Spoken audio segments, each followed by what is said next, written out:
বাংলাদেশের job market সম্পর্কে যার ন্যূনতম জ্ঞান আছে বা ধারণা আছে তিনি জানেন যে বাংলাদেশের জব মার্কেট যথেষ্ট কম্পিটিটিভ। এতটাই কম্পিটিটিভ যে একটা এন্ট্রি লেভেল পজিশনের জন্য এক সপ্তাহে 5,000-এর বেশি অ্যাপ্লিকেশন জমা পড়ে। আর অনেকেই মনে করে থাকেন যে আচ্ছা মনে হয় এন্ট্রি লেভেলেই যেহেতু আনএমপ্লয়মেন্ট রেটটা বেশি, দেশে বেকারত্বের হার বেশি, এন্ট্রি লেভেলেই মনে হয় সবচেয়ে বেশি কম্পিটিশন। ব্যাপারটা কিন্তু তা নয়। এন্ট্রি লেভেল থেকে মিড লেভেল থেকে টপ লেভেল ধীরে ধীরে কিন্তু কম্পিটিশনটা বেড়েই যায়।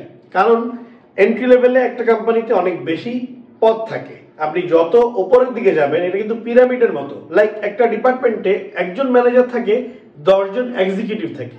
অর্থাৎ এন্ট্রি লেভেলে ভ্যাকেন্সি বেশি, মিড লেভেল এবং টপ লেভেলে ভ্যাকেন্সিটা কমে যায়।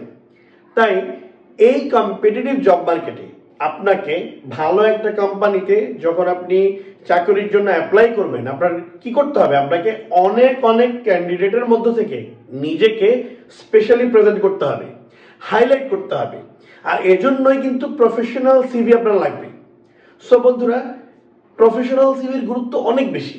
একটা স্ট্যান্ডার্ড সিভি শুধুমাত্র মানে আপনাকে ইন্টারভিউতে এগিয়ে রাখবে তা নয়, বরং আপনার ইমপ্রেশনটা অনেক বেশি পজিটিভ করে প্রেজেন্ট করবে আপনার পরবর্তী এমপ্লয়ারের কাছে।